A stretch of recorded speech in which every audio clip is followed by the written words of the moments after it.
حج کے اندر 6 واجب ہے، حج کے اندر 6 واجب ہے۔ صفا مروہ کی سعی کرنا، اس کو پہلے نمبر پر اس لیے لیا گیا ہے کہ اگر کوئی حج کی سعی حج کو جانے سے پہلے کرنا چاہے، لوگ وہاں کرتے ہیں، بہت باتیں وہاں چلتی ہیں، تو اس کو حج کا احرام باندھنا ہوگا۔ حج کا احرام چاہے 2 دن پہلے باندھ لو، 8 میں نہیں، 7 میں باندھ لو، 6 میں، 5 میں، 4 میں، کبھی بھی باندھ لو، باندھ لیا، اب احرام کھلے گا نہیں۔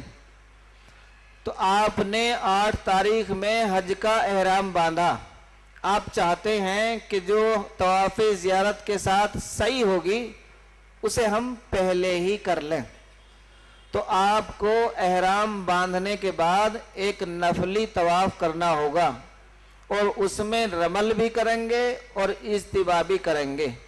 اس کے بعد آپ صفا مروہ کی سعی کریں گے۔ تو جب آپ طواف زیارت میں طواف زیارت کرنے کے لیے آئیں گے تو اب سعی کی ضرورت نہیں ہے، لیکن آپ لوگ اکثر عزیزیہ میں رہیں گے۔ پہلی بات تو یہ کہ اس دن وہاں سے آنے کا مسئلہ ہی نہیں ہوگا، آپ چاہ کر بھی نہیں آ سکتے، اس قدر رش اور بھیڑ، کوئی گاڑی نہیں لائے گی۔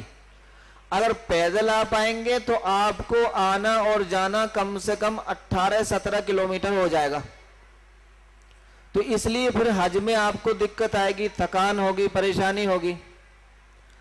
اور دوسری بات یہ کہ اس دن جب آپ طواف کرنے کے لیے آئیں گے تو طواف زیارت سے بھی زیادہ بھیڑ ملے گی، تو اس لیے آپ حج کی صحیح بہتر یہ ہے کہ بعد میں طواف زیارت کے ساتھ ہی کریں، اور اگر کوئی ایسے آ سکتا ہو تو کر لے، ہو جائے گی۔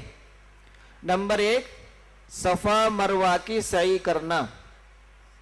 نمبر 2 وقوف مزدلفہ۔ آپ گن رہے ہیں نا، میں بولتا رہوں؟ صفا مروہ کی سعی کرنا، مزدلفہ میں وقوف کرنا، شیطان کو کنکری مارنا، قربانی کرنا، سر کے بال کٹوانا، طواف وداع کرنا، یہ 6 حج کے اندر واجب ہے۔ آپ 5 تو کر چکے، جب آپ نے طواف زیارت کیا ہے اس کے ساتھ سعی بھی کرنی ہوگی۔ اگر پہلے نہیں کی ہے، آپ نے پہلے کی نہیں تو طواف زیارت کے ساتھ سعی ہوگی۔ القارعة ما القارعة وما أدراك ما القارعة